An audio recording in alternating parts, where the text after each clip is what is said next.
성경 말씀을 봉독합니다. 레위기 11장 41절에서 47절까지입니다. 땅에 기어다니는 모든 기는 것은 가증한즉 먹지 못할지니 곧 땅에 기어다니는 모든 기는 것 중에 배로 밀어 다니는 것이나 네 발로 걷는 것이나 여러 발을 가진 것이라 너희가 먹지 말지니 이는 가증함이니라. 너희는 기는 바 기어다니는 것을 인하여 자기로 가증하게 되게 말며 또한 그것을 인하여 스스로 더럽혀 부정하게 되게 말라. 나는 여호와 너희 하나님이라. 내가 거룩하니 너희 몸을 구별하여 거룩하게 하고 땅에 기는 바 기어다니는 것으로 인하여 스스로 더럽히지 말라. 나는 너희 하나님이 되려고 너희를 애굽 땅에서 인도하여 낸 여호와라. 내가 거룩하니 너희도 거룩할지어다. 이는 짐승과 새와 물에서 움직이는 모든 생물과 땅에 기는 모든 기어다니는 것에 대한 규례니 부정하고 정한 것과 먹을 생물과 먹지 못할 생물을 분별한 것이니라.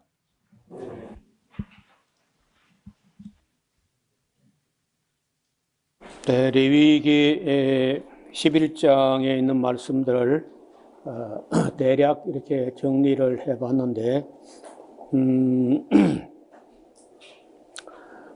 한 나라, 한 민족이 지켜나가야 될 법을 27장까지, 그러니까 뭐 그때는 절 이런 거 의미가 없는데, 어떻든 레위기라는 뭐 책이 이렇게 그렇게 분량이 많지는 않습니다.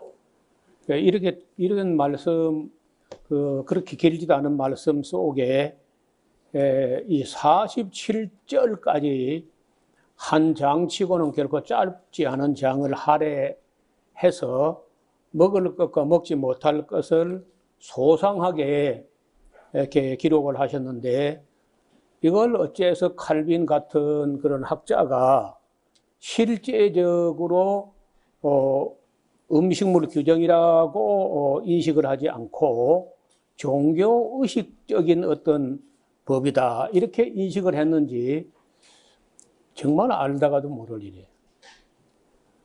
그래서 저는 볼 때 굉장한 학자라고 해서 뭘 다 알거나 다 바르게 아는 게 아니다. 그런 생각을 가끔 합니다. 루터 같은 분들도 그 시대 배경이 로마 카톨릭으로 말미암지 않고는 구원을 받지 못한다고 하는 이런 그 잘못된 혼합주의 로마 카톨릭하고 싸우는 그런 일에 너무 마음을 많이 쓰다 보니까 음식물 같은 말씀들을 거의 간과하고 그저 중요시하게 생각 안 했어요. 그렇게 되다 보니까 우리 개신교는 거의 뭐 음식에 대해서는 개념 자체가 없습니다. 인식도 개념도 아무것도 없어요.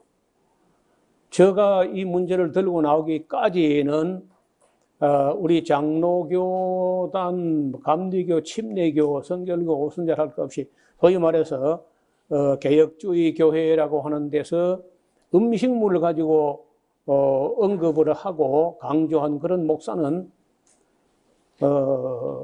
제가 보지 못했어요. 단 한 명도. 그러니까 갑자기 이제 제가 음식을 이야기하니까 목사들에게나 일반 성도들에게 매우 생소하고 낯설고 이상하다. 심지어 뭐 저를 보고 율법주의자다 이렇게 이야기하는 거예요. 여러분, 율법주의자라는 것은 율법을 지키지 않으면 구원을 받지 못한다. 이렇게 말하는 게 율법주의자예요. 저는 단 한 번도 율법을 지키지 않으면 구원받지 못한다 이렇게 인식한 적도 없고 말한 적도 없어요. 제가 말하는 율법은 은혜로 구원받은 후의 일이야. 은혜로 구원받은 후에 구원받은 백성답게 구별되게 건강하게 복되게 살아가는 그런 법으로서 강조한 것이지 구원의 어떤 조건으로 율법을 이야기하거나 그런 적은 자다가 꿈이라도 그런 생각을 해본 적이 없습니다. 그러니까 또 할 말이 없으니까 신율법주의다. 또 신율법주의란 말이 신학적인 용어도 아니고 그런 개념도 그런 말도 없었어요. 근데 뭘로 가지고 노목사에게 굴레를 세워야 노목사 입에 재갈을 먹여야 되겠나 하고 연구를 많이 하는가 봐요. 그러니까 신율법주의 행위 구원론자 별의별 그 제목을 갖다 붙여가지고 잡으려고 드는 거예요. 참 딱하다.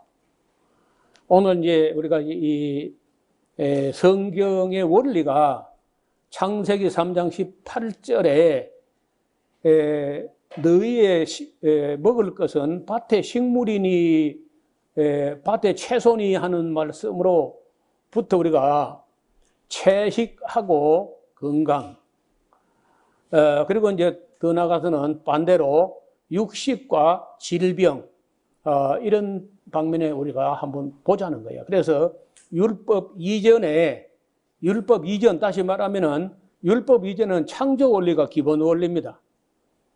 창조 원리. 그리고 창조 원리라든지 아담에서부터 노아 홍수 이전까지의 음식에 대해서 우리가 지난번에 간단하게 살펴봤는데 그 기본 개념은 채식이야. 육식은 홍수 후에 채소, 곡식, 과일을 찾을 수가 없을 때 부득불 허락을 한 정도였는데 그 이후에 이스라엘 백성을 구별하시고 싶었을 때는 육식을 하되 좀 가려라. 육식을 허락을 했다가 가리라고 하시는데 하나님께서는 의도하신 바가 뭐냐 하면은 육식을 다 허락을 했더니 수명이 평균 912세 정도 되는 데서 거의 7, 80세 정도로 수명이 10분지 1도 안 되게 수명이 단축된 그런 상황에서 이스라엘 백성들을 택한 백성으로 삼으시고 그 택한 백성들로 하여금 만민 중에 뛰어나게 하시겠다는 겁니다. 어느 면을 봐도 이스라엘 백성들이 세계 1등 국민이 되고 머리가 되고 꼬리가 되지 않는 그런 나라 백성으로 만들려고 의도하셨는데 그러면 똑같은 아담의 자손이고 똑같은 그 원죄가 있는데 그들 중에서 무슨 방법을 가지고 세계 만민 중에 1등 국민이 되게 하실 수 있느냐고 할 때 음식이야. 음식을 가려 먹어서 피가 맑아지고 건강해지고 지혜롭고 총명하고 병이 안 걸리고 이렇게 하면은 뛰어나는 거죠. 만약에 봐요. 지금 대한민국을 비롯해서 기독교식의 음식 문화권에서는 거의 세상하고 똑같이 인생의 나이가 70이고 강간하면 80 이런 정도이고 문제는 각종 암이나 심장병이나 순환기 계통 질병으로 창궐해 있단 말이에요. 이런 데서 만약에 그리스도인들이 다른 사람은 7, 80인데 기독교인들이 전부 120살 이상을 산다. 그리고 희한하게 암도 안 걸리고 질병도 안 걸리고 심장병도 안 걸리고 고혈압 당뇨도 없다. 또 IQ가 지능지수가 전부 120을 넘어가지고 예수 믿는 사람들은 전부 다 서울대 가고도 남는다 실력이. 그럼 이쯤 되면은요 따로 전도 안 해도 줄 서가지고 시험 치고 교회 들어올 거라. 너무 차이가 나니까. 나는 하나님께서 의도하신 바가 그런 거라고 봐요. 확실히 차이가 나는구나. 이렇게 구별되기를 원하신 거야. 이게 구별되는, 좋은 쪽으로 구별되는 것을 거룩하다 그래요. 거룩하다. 건강하고 건전하고 거룩하다. 자, 그런데 놀랍게도 이스라엘 백성들은 안 지키는 거야. 안 가르치고 안 지키고, 안 가르치고 안 배우고 안 지키고, 그렇게 하니까 범인같이 하나님께서는 너희는 모두 신들이다. 하나님의 아들, 하나님의 아들 같으면 하나님이잖아요, 전부 다. 하나님하고 방부를 해야 되는데 범인같이 죽어버렸다, 병들고.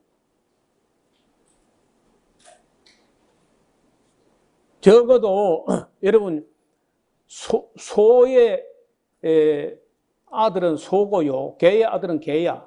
하나님 아들은 하나님이죠. 그런 것처럼 너희는 다 신들이라고 하는 것은 신들의 아들들이라는 전부 다. 그러니까 범사에 달라야 되고 차이가 많이 나야 돼요. 조금 차이 나는 게 아니고 많이 차이가 나야 돼. 자, 여기 제가 창조 원리라든지 율법 병신대로 안 살았지만은 그래도 세계 유명인들을 조금 엿보게 되면은 이렇게 생각이 좀 달라질 수 있다는 거예요. 유명한 분들이요, 놀랍게도 채식을 했다는 거예요. 아담 말할 것도 없죠. 930세에서 살았어요. 셋, 에노스, 게난, 마할랄렐, 야렛, 에녹, 무드셀라, 라멕, 노아까지는요, 전부 다 채식만 했는데 평균 나이가 912세야. 에녹은 빼고, 에녹은 들려 올라갔으니까 그 900살까지 살다는 한 600 몇 살 될 때 올라가 버린 거 빼고 나머지를 평균 내면은 912세입니다. 그 다음에 다니엘과 사드락과 메삭, 아벳느고 이다 전부 다 채식을 했다는 거 아시죠? 지혜를 비교해 보니까 바벨론 술사 박사보다 지혜가 10배나 낫다. 뭐 꼭 10배, 뭐 프로테지가 1000% 이런 게 아니라 차이가 많이 났다 그 말이죠. 셰익스피어, 슈바이처, 존 밀턴, 아이작 뉴턴, 몽테뉴, 스웨덴보르그, 다이아나, 톨스토이, 말틴 루터 킹, 프란시스, 그 다음에 레오나르도 다빈치, 석가모니, 공자, 노자, 소크라테스, 플라톤, 괴테, 타고르, 피타고라스, 아웅산 수치, 아인슈타인, 버나드 쇼, 벤자민 프랭클린, 볼테르, 마트마, 간디, 구스타프 말러, 제레미 리프킨, 파가니니, 헤르만 헤세, 바그너, 니체, 반 고흐, 헨리 포드, 찰스 다윈, 칼 루이스, 마크 트웨인, 니콜라 테슬라, 토마스 에디슨, 스티브 잡스, 톰 크루즈, 리차드 기어, 스티븐 스필버그, 브룩 실저, 데미 무어, 스티븐 시걸까지요. 제법 네로라고 하는 사람들이 전부 채식인간들이에요. 이 외에도 유명한 사람들이 대부분 채식이에요. 육식을 한 사람 치고는 탁월한 사람이 거의 없다시피 해요. 그러니까 세계적인 인물들이 다 채식인들이었고요. 육식인들 중에는 유명한 사람이 많지 않습니다. 있기는 몇 사람 있지만은 거의 많지 않아요. 제가 이 천재는 주방에서 만들어진다는 책을 쓰게 된 게 이런 분들의 삶을 조사하면서 다른 것도 살펴보지만은 뭘 먹고 살았을까? 뭘 먹고 이렇게 똑똑해졌나? 이런 걸 챙겨보면 깜짝 놀란 거예요.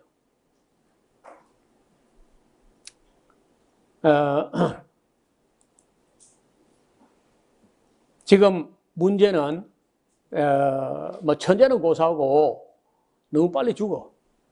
음식과 상관없는 암은 거의 없다시피 해요.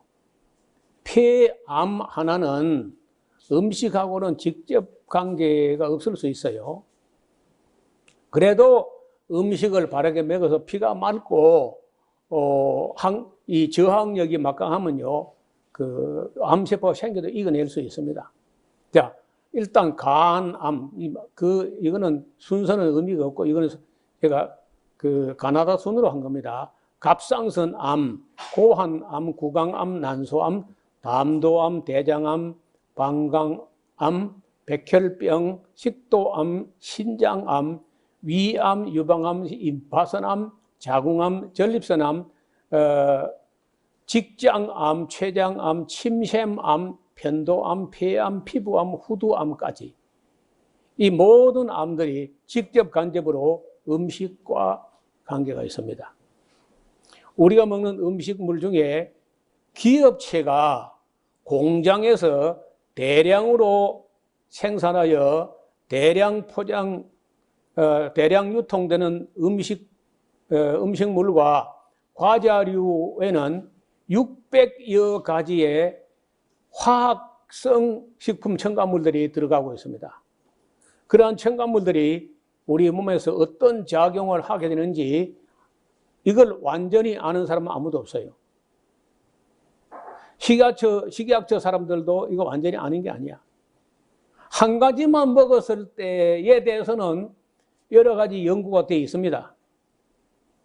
한 가지만 한 번 먹을 때 얼마만큼 먹어야 몸에 해로운가, 이걸 기준치라고 만들어놨거든. 식약처라는 게. 그러니까 말도 안 되는 소리입니다. 그 누가 한 번 먹고 많아요? 먹는 사람은 계속 먹어. 또 한 가지만 먹고 많아? 이것저것 섞어 먹어. 계속 먹고 자꾸 먹고 또 먹고 내일 먹고 계속 먹고 해와. 그거 어떻게 감당해요? 누가 계산해 그요? 계산 자체가 아예 안 된다는 거예요. 그래서 이 자본주의가 돈을 목적으로 대량 생산을 할 때는 오래 유통될 수 있도록 변질되거나 부패되지 않도록 방부제는 기본으로 다 들어가게 돼 있어요.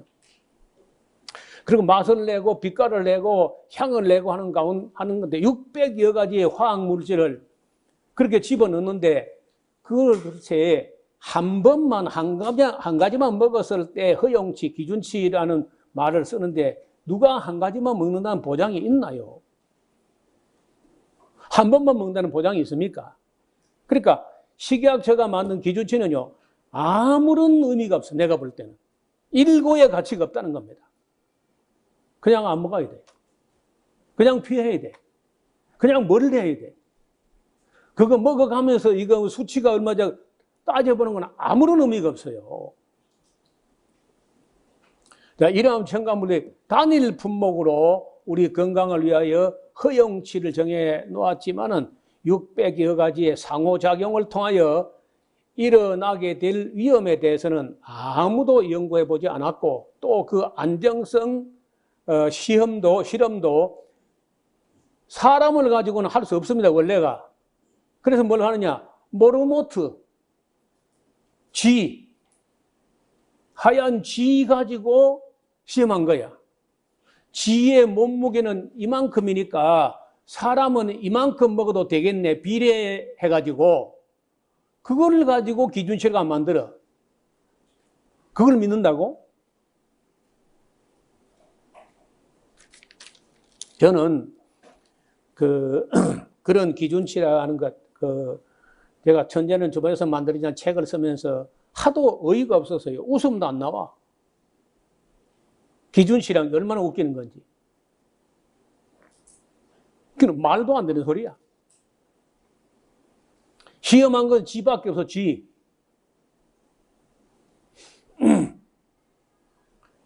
사람하고는 쥐는요, 다릅니다. 쥐 보세요. 쥐는 시궁창이나 지하도나 그런 데서도 잘 병이 안 걸려요. 단순 몸무게 가지고 비례해가지고 기준치를 냈다는 그 말이 돼요, 그게? 나는 지금도 참 이해가 안 되는 게요. 우리 집에 있는 거위하고, 요즘 오리가 이제 없어졌는데, 오리는요, 시궁창이 고양 같아, 고양. 거기 자기 본고양처럼, 그걸 접접접접접 먹고 다니고, 그 뒹굴고 말이요. 그래서 병이 안 걸려, 그들은. 그래서 쥐를 가지고 그 지의 몸무게 가지고 인간의 몸무게 이걸 비례해 가지고 허용치를 만들었다는 것 자체가 경악할 일이야. 예. 그래서 저는 그런 거 안 믿습니다.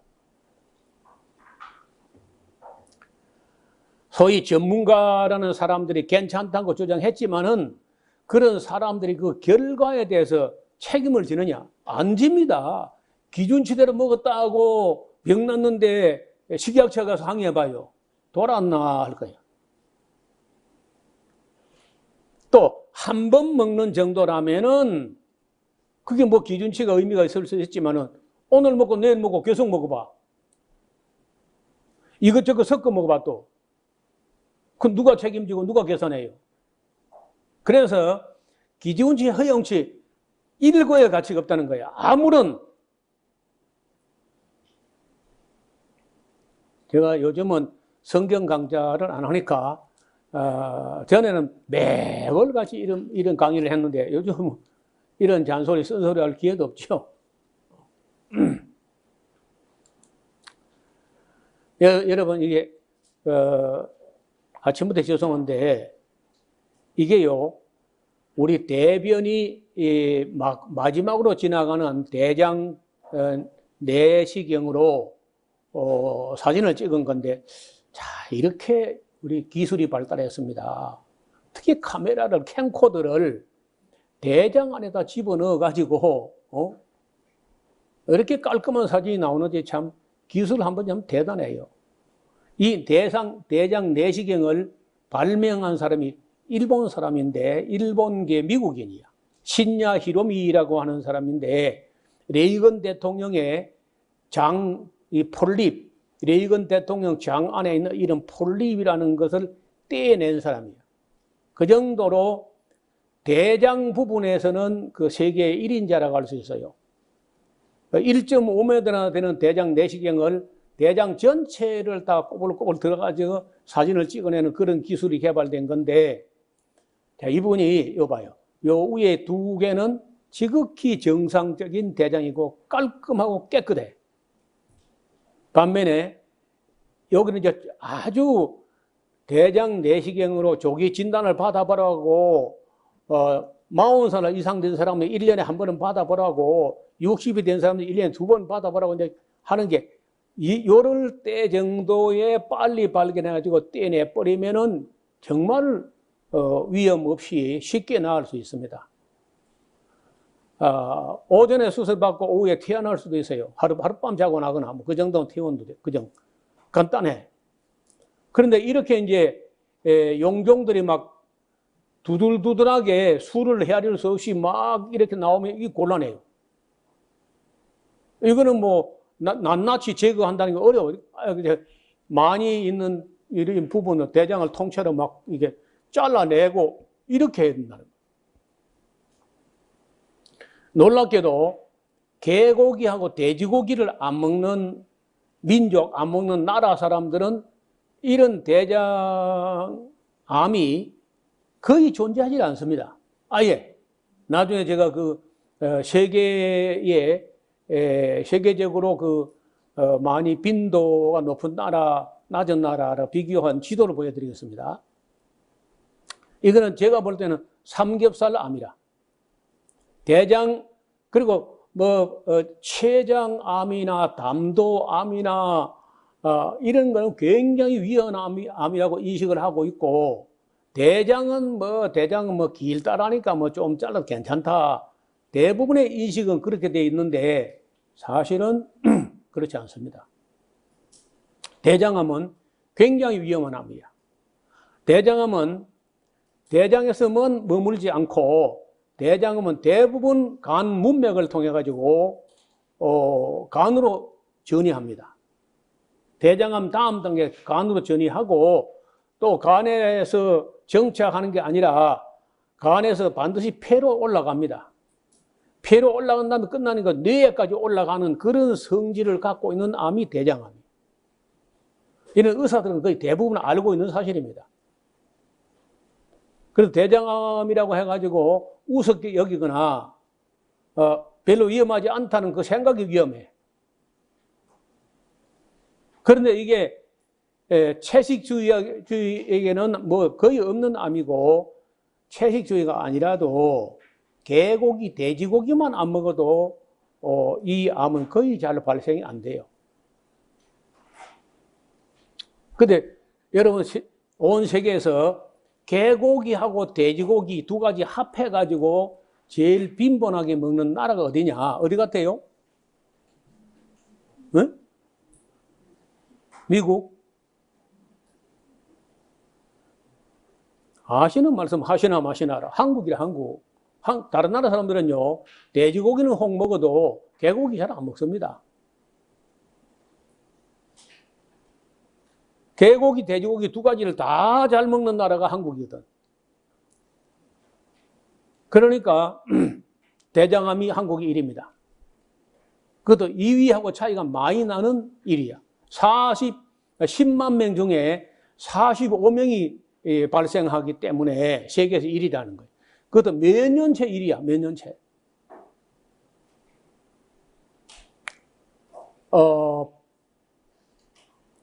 2015년 이후로 계속해서 대장암이 한국이 1위입니다.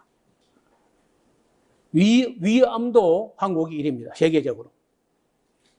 아니, 이렇게 공기 좋고 물 좋고 또 의학도 발달되고 진단비도 작게 들어서 쉽게 할 수 있는 이런 나라에 살면서도 왜 대장암하고 위암이 세계 1위가 돼야 합니까? 우리가. 더 웃기는 거는 기독교인도 똑같아. 왜? 먹는 게 똑같으니까. 암만 교회 다니고 뭐 기도하고 해도 먹는 게 똑같으니까 암 걸리는 비율도 똑같습니다.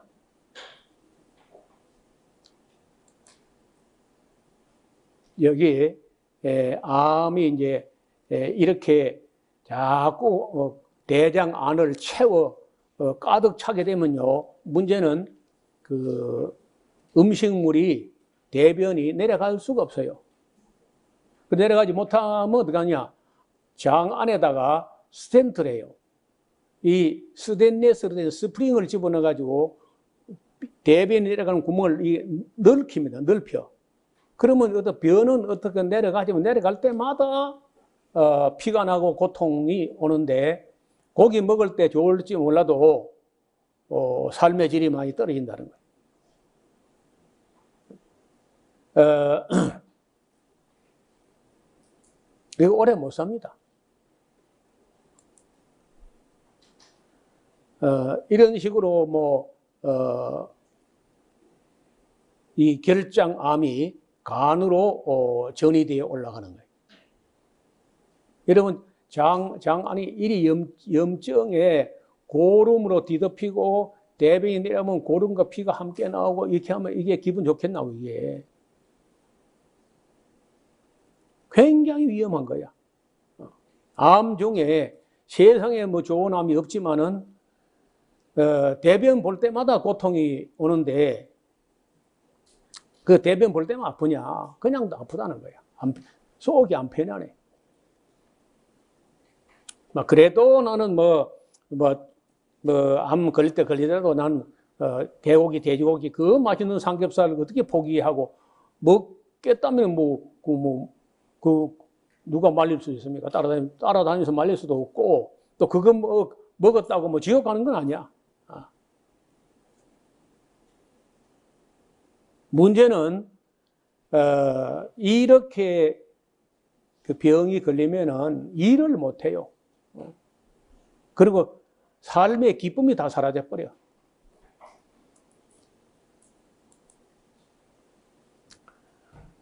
이쯤 되면 이제 장례식 날을 바라볼 수밖에 없어요. 대장암은 음식과 연관이 되어 있다고 알려진 암 중에서 대표적인 것.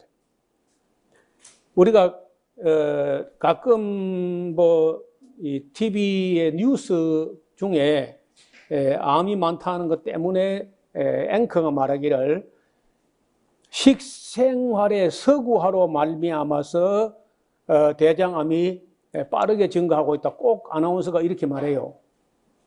제가 그 뉴스 들 때마다 막 얼굴이 화끈화끈 하면서 그래도 감사해. 왜?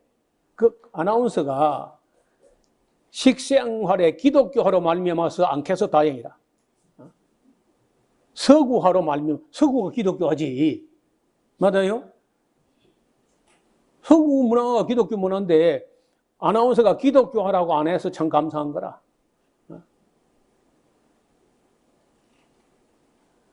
이렇게 꽉 차버리면 이제 변이 하나도 못 내려가기 때문에 복부가 부풀어 오르고 장에 가스가 차가지고 여러분 장에 가스가 찬다. 방구만 나가려고 해도 속이 안 편안하다. 그러면요 장에 문제가 이미 생겼습니다. 가스가 왜 차겠어요? 변비라고 하는, 다시 말하면 변이 이리 굵으면요 빨리 나갑니다. 이상하게 굵을수록 잘 나오는 게 변이라. 그런데 이게 변이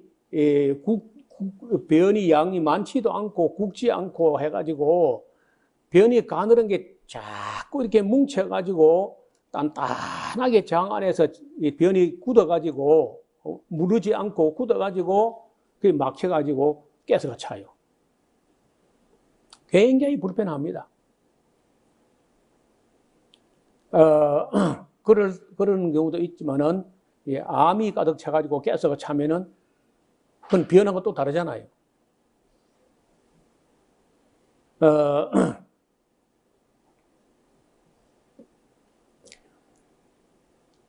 그 다음에 식생활의 서구화로 섬유소의 섭취가 적다든지, 동물성 단백질과 지방 섭취가 많다든지, 백미하고 하얀 밀가루 음식, 튀김 종류, 인스턴트 음식 등을 자주 먹는 사람들에게 대장암이 많이 유발하는 건 그건 뻔한 일이야. 흰쌀밥밖에 안 먹고, 그 다음에 하얀 밀가루밖에 안 먹고, 튀김 종류 좋아하고, 인스턴트 과자, 고기, 계란 이런 것만 먹고 나물, 샐러드 이런 거는 다 피하고 초록색은 다 싫어하고, 한국 사람은요 초록색하고 무슨 원수가 진 것 같아요. 초록색만 보면 그걸로 막 찢고 볶고 삭히고 썩히고 막 해가지고 초록색 안 보일 때까지 음식을 못 살게 만들어 가지고 먹어. 그냥 먹어. 그냥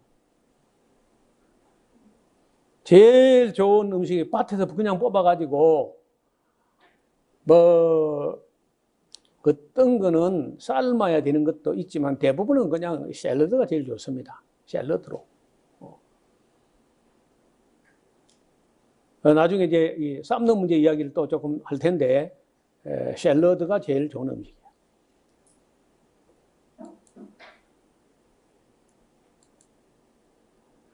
자, 이제 비교해 볼게요.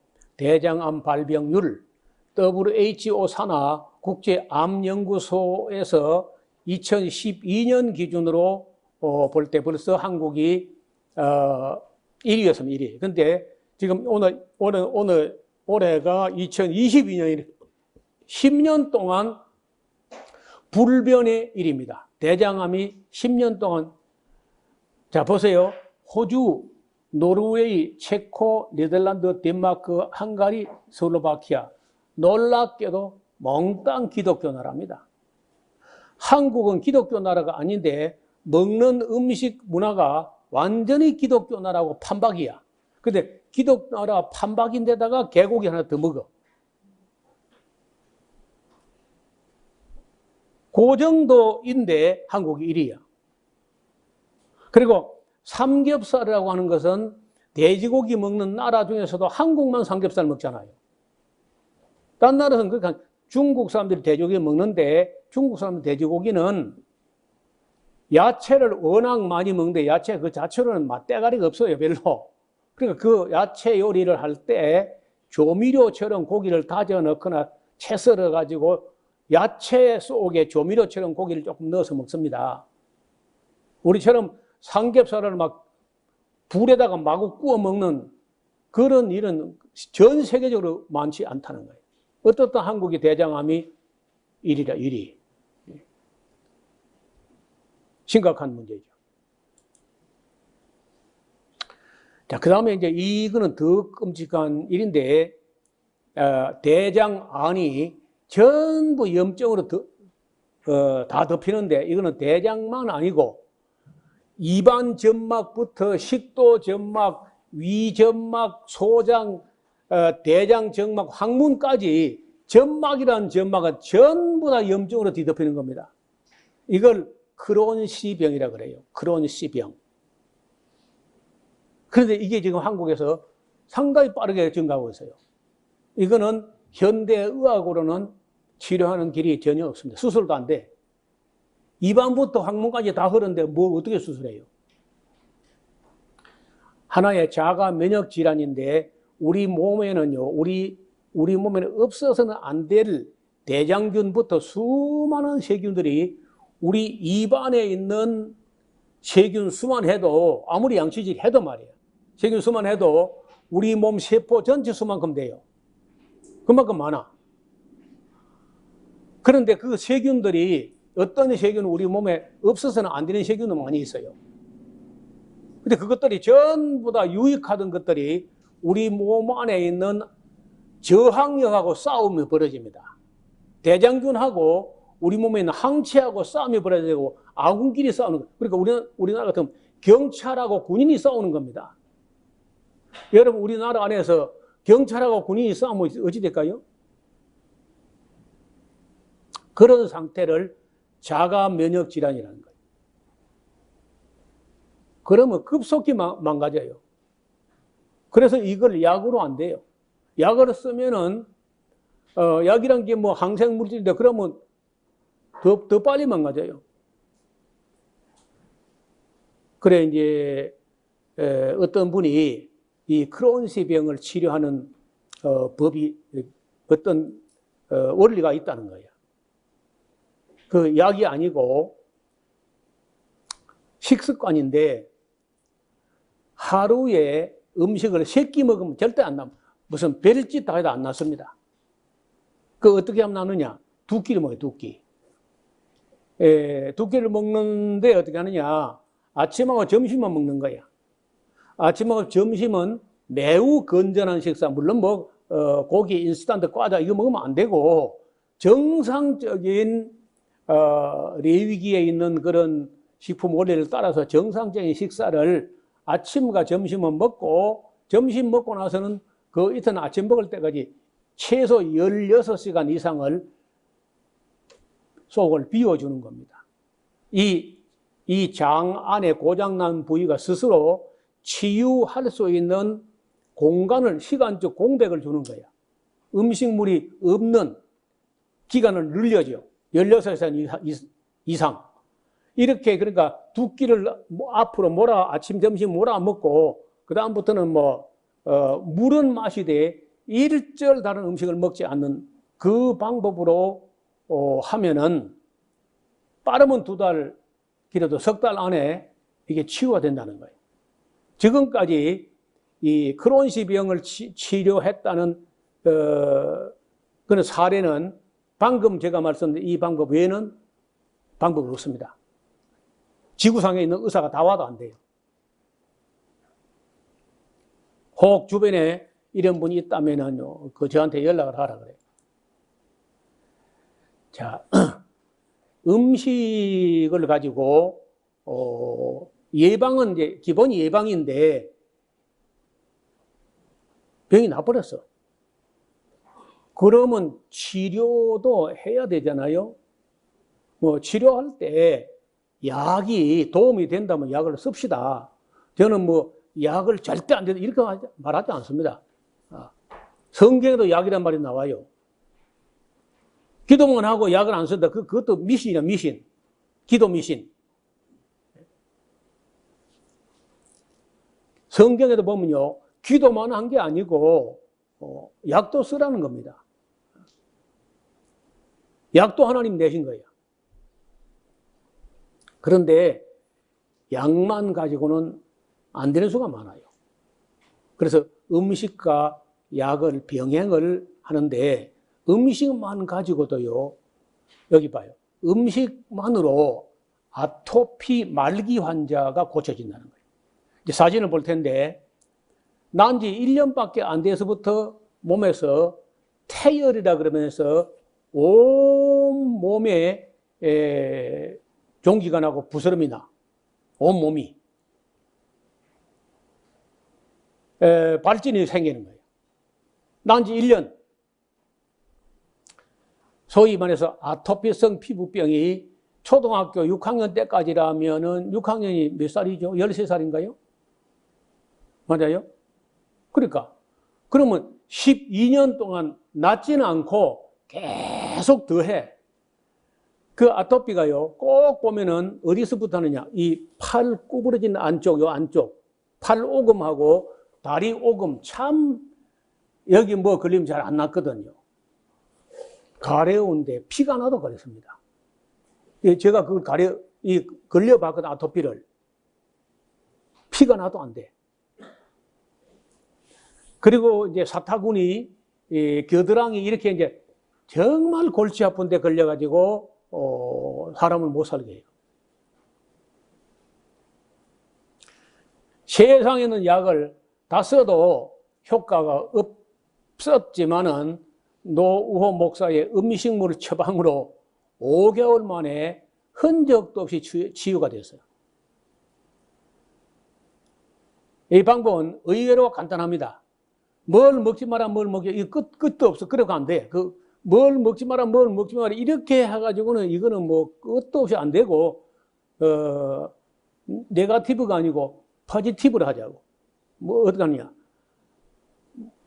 뭐만 먹으면 돼.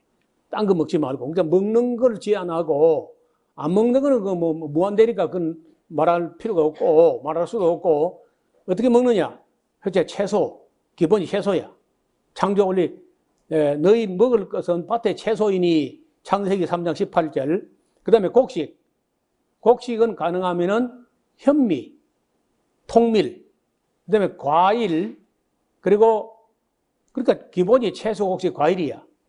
그 다음에 이제 이거는 식 하는 것이고, 이거는 하는 건데, 식음 혹은 음식 하면은요, 깨끗한 물. 물 외에는 안 돼. 사이다도 안 되고, 콜라도 안 되고, 드링크도 안 되고, 뭐, 어떤 것도 먹지 말고 깨끗한 물. 그 네 가지야, 네 가지. 그리고 좋은 소금. 이 5가지 외에 아무것도 입에 안 넣는다는 거야. 제가 처방전이 이겁니다. 채소, 곡식, 과일, 깨끗한 물, 그리고 좋은 소금 외에는 입에 아무것도 안 들어가게 하시라. 그 아버지 되는 분이 목사인데 강원도 춘천에서 저 소식을 듣고 이까지 찾아왔어요. 그래 와서 여기 성경 강좌, 레위기 강좌를 듣고 많이 울고, 그래 올라갈 때 제가 뭘 먹지 마라, 뭐 이게 끝이 없어 안 되겠고, 먹을 수 있는 걸 내가 딱 제안한다. 이게 약이고 이게 음식이니까 그걸 해보시라고. 그래서 이 5가지를 이야기를 했는데, 나는 그분이 그 뒤에 내가 1년에 한 번쯤 우리 집에 찾아와 이분들이 그 은혜를 갚는다고. 그래 내가 물어봤어요. 아니 제가 그때 저를 찾아오셨을 때 말도 안 되는 처방법, 무슨 약을 말하는 게 아니고 채소, 곡식, 과일, 깨끗한 물, 좋은 소금 이것만 먹으라고 할 때 그게 믿음이 갑니까? 신뢰가 갑니까? 모르니까 신뢰가 가더라는 거예요. 오늘 봄에 한번 다녀갔거든요. 이분이 아버지가.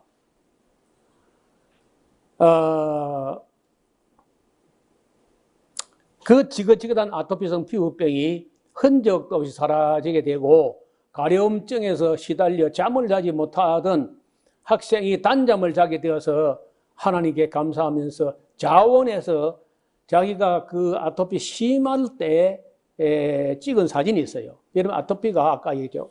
팔 오금, 다리 오금, 겨드랑이, 사타구니 얘 출발해가지고 온 몸에 다 퍼지고 마지막에 목에 올라오고 얼굴에 올라오면 말기라 그래요.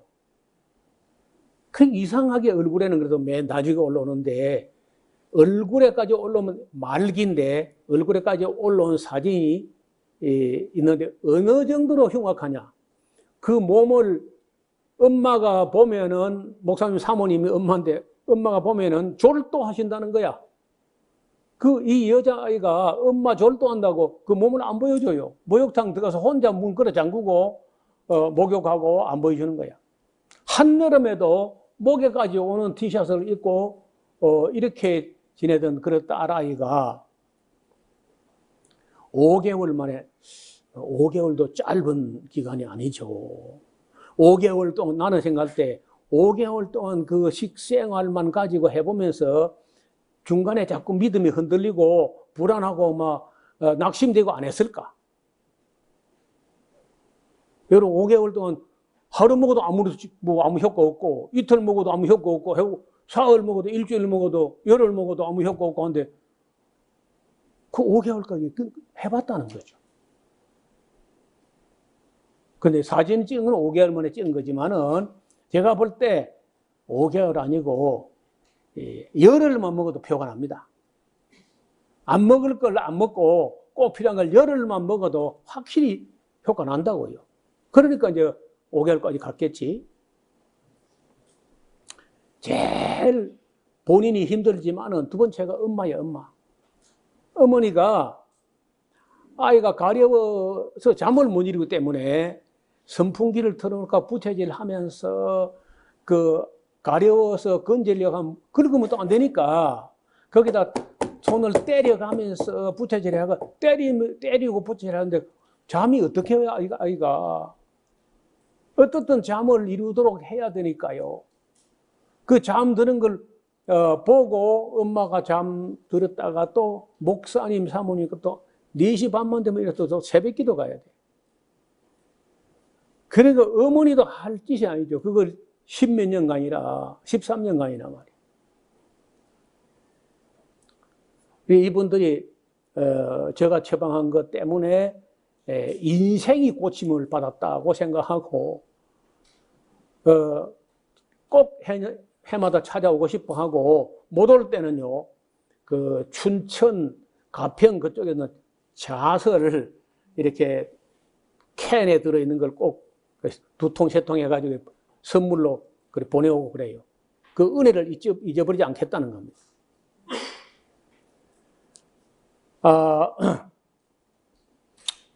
사진을 보여보겠습니다. 이게 이 끔찍한 아토피성 피부인데 이제 눈동자 이제 파고 들어갑니다. 얼굴에까지 올라온 거는 말할 것도 없고 온몸을 못 봅니다. 눈 뜨고 볼 수가 없어요. 이 부스럼처럼 이 딱지가 앉은 것도 있지만은요, 그냥 피가 벌겋게 나와 있는 부분도 있습니다. 그 눈을 뜨고 보기가 힘들어요. 이제 피부는 뭐 이 정도가 아니죠. 굉장한데 얼굴에 딱 올라왔고 이제 눈동자를 파고 들어가면 이제 말기가 되는 건데, 여러분 이게 약으로 안 낫습니다. 세상에 있는 약을 다 써도 낫지 않습니다. 세상에 있는 모든 의사가 다 와도 안 되고 모든 피부과 의사가 다 와도 안 돼. 스테로이드 연고를 바르면요, 가려움증이 2시간까지 갑니다. 가려움증이 안정되는 건 2시간 효과가 있어요. 2시간 지나면 또 가렵습니다. 그러면 더 강력한 스테로이드 연고, 더 강력한 하다가 이제 나중에 안 되는 거예요. 끔찍한 일. 그런데 채소, 곡식, 과일, 깨끗한 물, 좋은 소금, 그 5가지를 처방해가지고 5개월 만에 이렇게 나은 거예요. 잘 봐요. 약국으로 던지고 찍었잖아. 이 2가지 사진을 이 여자아이가 이 사진을 에스라하우스 노우어 목사께 보내가지고 강의 때마다 이 사진을 아이들에게 보여줘가지고 이래도 과자 먹을래 하고 제발 아이들이 과자 먹지 않아서 이런 끔찍한 일이 안 생겨야 되지 않느냐. 자원에서 사진을 찍어서 보낸 겁니다. 그리고 해마다 올해 작년에는 사진 안 보내와서 다 나은 사진을 더 좋아졌습니다. 더 좋았습니다. 하고 이제 그 사진을 보내와요.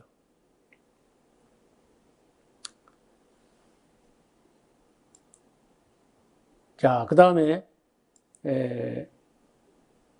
이제 더 좋아진 거죠.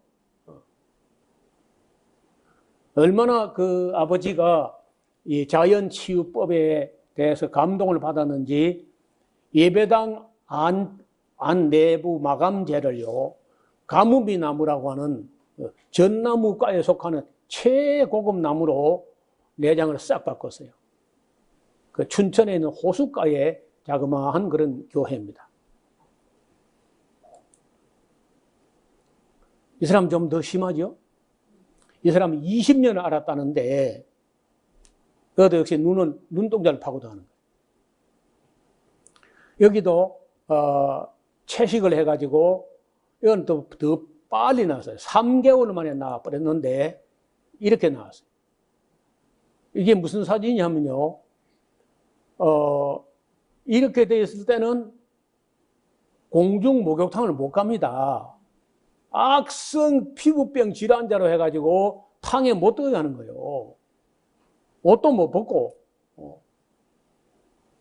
그래, 자기가 자기 집이랑 감옥 안에 갇혀 바깥에 나가면 이 얼굴을 가지고 어디로 나가요? 자기 삶이 자기 감옥이야. 그래 하다가 채식을 하고 이렇게 나으니까 너무 감격하고 한편은 너무 허무하더라는 거야. 이래 간단히 나을 수 있는 걸 20년을 갖다 고통하다니 세상에 하면서, 이게 목욕탕 신발장 아닙니까? 목욕탕에 가가지고 자기가 셀카를 한 거야. 이 카메라를 왜 들고 있냐면요, 카메라 들고 있는 건 누가 찍은 게 아니고 거울 안에 있는 자기를 찍은 겁니다. 거울을 보고 찍으니까 자기 사진 자기가 찍은 건데, 왜 이렇게 몸짱이냐, 왜? 할 게 없더래요. 직장도 못 가고 밖에 사회에 교제도 안 되고 하니까 집에서 운동을, 채식하면서 운동을 하루에 9시간 하는 거야. 운동을. 바디빌딩을 집에서 9시간에, 오전에 3시간, 밥 먹고 운동하는 거예요. 오후에 3시간, 저녁에 3시간, 하루에 9시간 채식하고 곡식 과일 먹고 운동을 했더니 빨리 먹고, 이 사람은요, 하루에 6끼를 먹었어요. 채소 곡식 과일 6끼를 먹었고 하루에 운동을 9시간 해버렸더니 몸짱이 되고 아토피가 낫고 건강해진 거예요.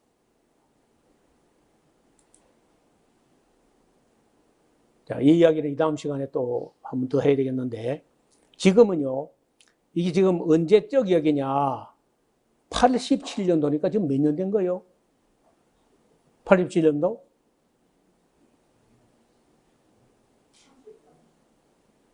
어, 32년 하고 35년 된 거죠? 맞아요? 35년 전에부터 90년까지 어린이 암이 급증하고 있는, 어린이가 왜 암이 걸리겠습니까? 엄마가 잘못 먹어서 그래. 엄마가 잘못 먹어가지고 태에서 나올 때부터 엄마 안에 있는 암 인자들이 어린이 암의 몸에까지 번져 있었는지 어린이암이 급증하고 있는데, 한 해 165명인데 서울대학병원에서 짓게 된 것만 그래. 서울대 나와 있잖아요. 서울대병원의 집계가 87년에서 90년까지 한 해에 165명꼴로 나왔으니까, 지금은요, 서울대에서 어린이암이 한 해에 500명 이상 나올 겁니다. 왜냐하면 젊은 엄마들이 어쩌다가 뭐 시집도 안 가고 돈이 있고 하니까 아무거나 주워 먹고 맛있는 거 돌아다니면서 먹고 하잖아요. 건강이나 영양이나 이런 거 아무 개념도 없이. 그 중에 이제 어린이암 제일 많은 게 백혈병이라. 혈액암, 피가 더러웠다는 거예요. 신경세포종, 뇌종양 이런 것들이 5세 이하에 막 나오니까 자기 책임이 아니잖아요. 거의 엄마 책임이지. 그래서 제가 이 음식과 환경에 관해서 관심을 가지고 그러니까 96년부터 시작했으니까 그 30년 이상을 이런 강의하면서 책도 쓰고 했잖아요. 그래서 뇌위기 정도가 아니고 지금은 뇌위기에 규정되지 않은 것도 위험물질이 너무 많기 때문에 정말 제대로 된 개념을 가지고 우리와 우리 후손들을 위해서 음식 가릴 줄 아는 그런 복된 가정들 될 수 있기를 주님 이름으로 축원합니다. 하나님 아버지, 오늘도 사람이 먹어야 할 음식이 무엇이며 먹지 말고 피하고 멀리 해야 될 음식이 무엇인지를 뇌위기 정도가 아니라 오늘 다양해진 이 복잡해진 세상에서 지혜롭게 분별할 수 있는 안목을 저희에게 허락하여 주시고, 또 배우고 실천한 것을 배우고 실천할 것을 지금부터 결심하고 우리와 우리 후손들이 천대까지 병 걸리지 않고 지혜롭고 총명하게, 그리고 건전하고 건강하게 하나님께 영광을 돌리는 삶이 될 수 있도록 은혜를 베풀어 주옵소서. 우리로 하여금 학자같이 알아듣고 이해할 수 있는 안목을 주시고, 음식들을 볼 때 분별할 수 있는 그런 분별력도 허락하여 주옵소서. 예수님 이름으로 기도드리옵나이다. 아멘.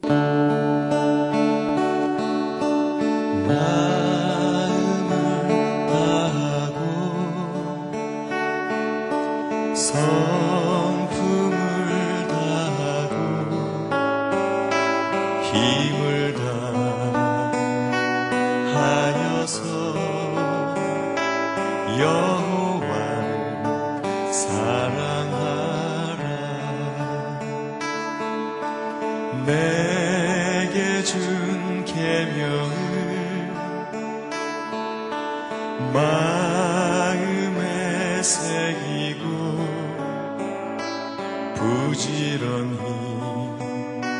부지런히 이웃에게 전하여라. 그러면 내가 짓지 않은 그 집을 주리라.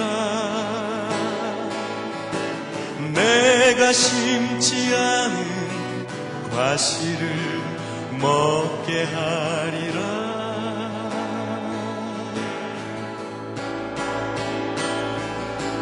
그러나 한 가지 잊지는 말아라. 죄인된 우리를 구원하신 여호와